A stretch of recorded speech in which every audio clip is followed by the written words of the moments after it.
Jurnal Risa merupakan nama channel YouTube milik Risa Saraswati yang populer oleh konten dokumentasi penelusuran horor.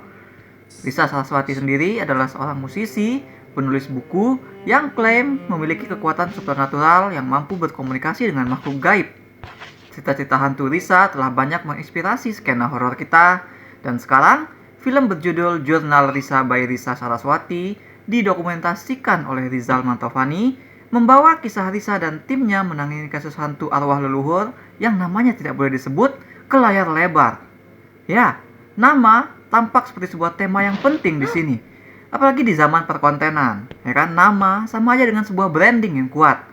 Maka ketika jurnal Risa yang begitu populer sebagai channel konten mistis dari kreator yang dipercaya punya kekuatan cenayang diangkat ke layar lebar, lengkap beserta kru dan gimmick ataupun kayfabnya, pertanyaan yang menggelayut adalah, apakah masyarakat penontonnya mampu untuk menyematkan nama yang benar terhadap tontonan ini? Apakah, terutama bagi masyarakat penonton, ini adalah dokumenter atau sebuah dokumenter?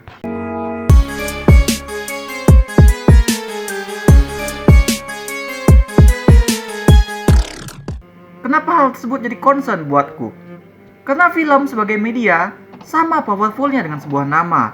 Tapi juga sebagai seni, film itu sifatnya bebas, tidak perlu menjelaskan dirinya kepada penonton.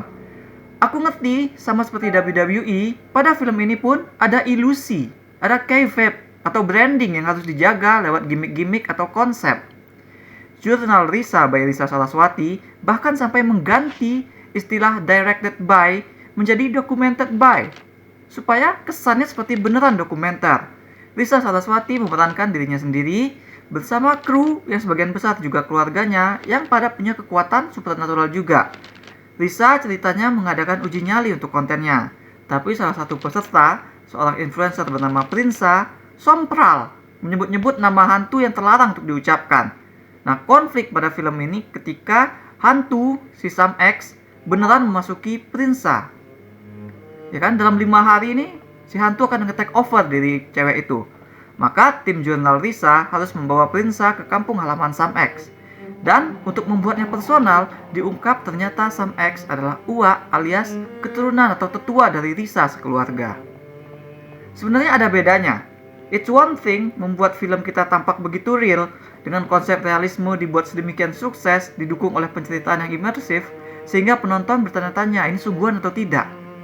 Ya kan? Ini seperti keberhasilan film The Blair Witch Project tahun 99. Itu horor orang hilang di hutan yang sengaja dirilis dengan minim informasi, dibuat dengan konsep found footage yang begitu raw, sehingga penonton saat itu merasa film ini begitu misterius gitu, sehingga disangka asli.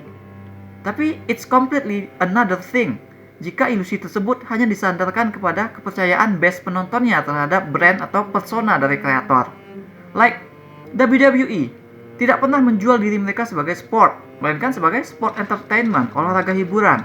Penonton acara tersebut percaya Undertaker itu punya kekuatan supernatural, sekaligus juga mereka tahu Undertaker aslinya adalah karakter yang diperankan oleh Mark Calaway, manusia biasa yang tentu saja tidak bisa memanggil petir dengan tangannya. Sebaliknya pada jurnal Risa ini, ada yang aku khawatirkan bisa jadi confusion, bisa membingungkan penonton, ya kan? Film ini mempersembahkan dirinya sebagai dokumenter adaptasi dari dokumenter yang ada di YouTube. Istilah dokumenter maupun dokumenter itu sendiri sebenarnya juga merupakan sebutan atau nama yang penting untuk dipahami oleh penonton, supaya mereka bisa mengenalin apa yang sedang mereka konsumsi. Basically, dokumenter berarti film yang menelusuri atau mendokumentasikan peristiwa atau hal yang nyata. Sementara dokumenter berasal dari gabungan kata mock dan documentary, yang lantas berarti dokumenter itu adalah sebuah dokumenter palsu, dokumenter yang mengisahkan peristiwa rekaan. Jadi, jika kita kembalikan kepada istilah yang dipakai film ini untuk menjual dirinya tadi, berarti film ini adalah kisah dokumentasi not real yang diadaptasi dari dokumentasi real. Nah, bingung kan? Padahal sebenarnya jelas sih. Penyebutan itu tuh cuma langkah berbelit yang dilakukan oleh film ini untuk berkelit dari menyebut langsung bahwa kisahnya cuma fiksi. Ya, berkelit karena ingin melindungi branding atau ilusi siaran YouTube-nya yang sudah terbangun sejak lama. Akan tetapi, beberapa penonton yang belum sedemikian melek dengan literasi film akan bisa salah kaprah, menganggap ini nyata gitu. Dan eventually bagi penonton-penonton ini akan bisa jadi kabur makna film dokumenter yang sebenarnya. Apalagi film hadir tanpa diimbangi dengan penceritaan yang mendukung, ya kan? Karena di sini konsep yang digunakan tuh persis sama dengan YouTube.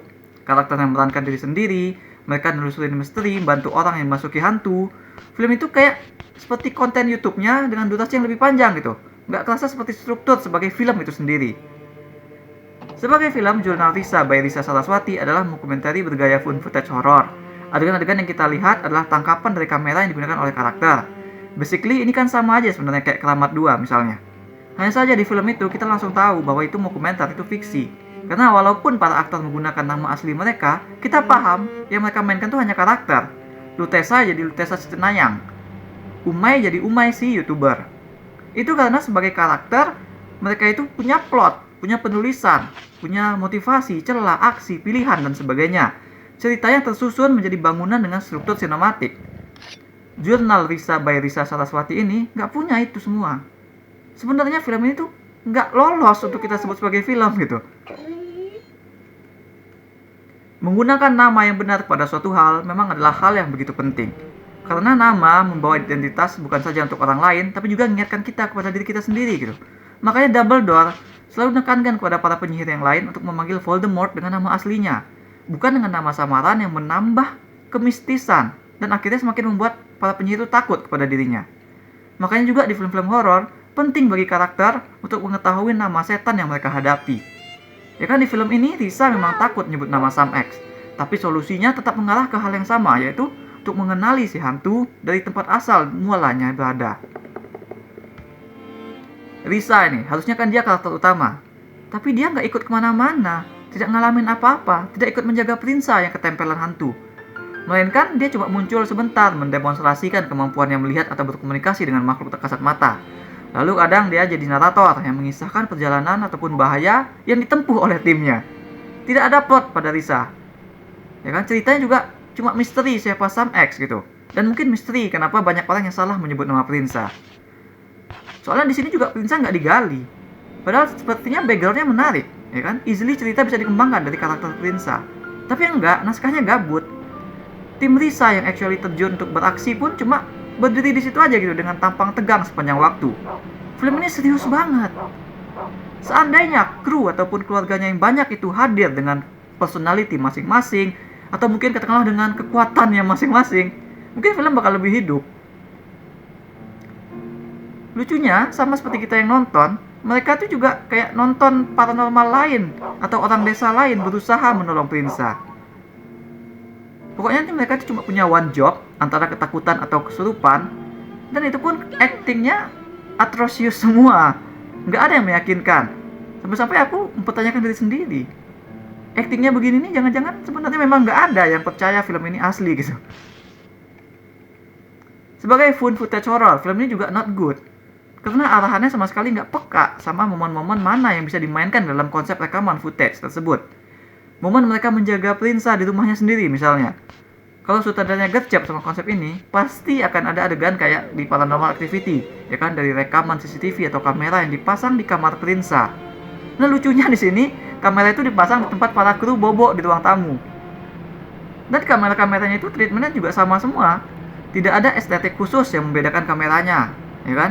Ataupun yang membuat kita ingat bahwa yang kita lihat itu adalah POV dari gambar kamera. Ada karakter di belakang kamera dan POV-nya yang kita lihat. Gambarnya itu jadinya nggak natural lagi, justru lebih terlihat seperti settingan. Kan aneh. Bahkan jump-scare-nya yang banyak sekali itu pun kita sudah tahu dan sudah siap-siap gitu, bakal kaget.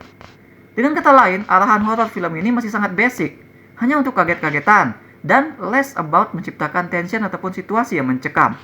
Lihat saja pas adegan mereka uji nyali. Padahal itu kan kesempatan tuh main-main dengan suasana horor.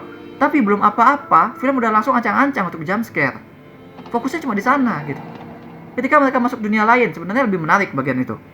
Horornya mulai menggunakan hantu-hantu di background, suara-suara, peristiwa-peristiwa ganjil, ya kan? Terus bahkan ada juga sequence yang kayak masuk ke rumah hantu, experience rumah hantu. Cuma sayang, terlalu singkat untuk kita nikmati. Mungkin prestasi terbaik film ini adalah bikin Fox dokumentari yang paling narsis di dunia akhirat. Karena memang tidak ada yang bisa dicapai oleh filmnya selain ya membawa kiprah Risa dan timnya ke layar lebar sebagai diri mereka sendiri, seperti yang kita lihat di YouTube. Sedangkan secara objektif sebagai film, ini it's really a bad movie. Tapi kalau kalian suka ya silakan saja, bergembiralah menontonnya. Harapanku cuma kekhawatiranku terhadap penonton yang bakal confuse ini sebagai dokumenter asli itu tidak terjadi. Semoga sama seperti aku dan para penggemar WWE, penggemar film ini, atau mungkin penggemar YouTube-nya tahu apa yang sedang mereka sukai dan menikmatinya totally untuk hiburan saja. Makanya aku berikan 1 dari 10 bintang emas untuk Jurnal Risa by Risa Saraswati. That's all we have for now. Sebenarnya aku bukan orang yang skeptis, aku lebih senang sebenarnya memilih untuk percaya pada horor, asalkan dibuat dengan baik. Nah, menurut kalian kenapa konten-konten horor seperti Jurnal Risa banyak digemari? Silahkan share di komen. Jangan lupa hit like dan subscribe supaya gak ketinggalan review-review dan playthrough lain. Kunjungi mydirtshit.com untuk review yang lebih detail. Atau kalian bisa kunjungi store mydirtshit di ciptoloko.com. Ada banyak kaos dan pernak-pernik custom yang unik, mulai dari film, musik, game, hingga wrestling. Thanks for watching. Remember in life, there are winners and there are losers.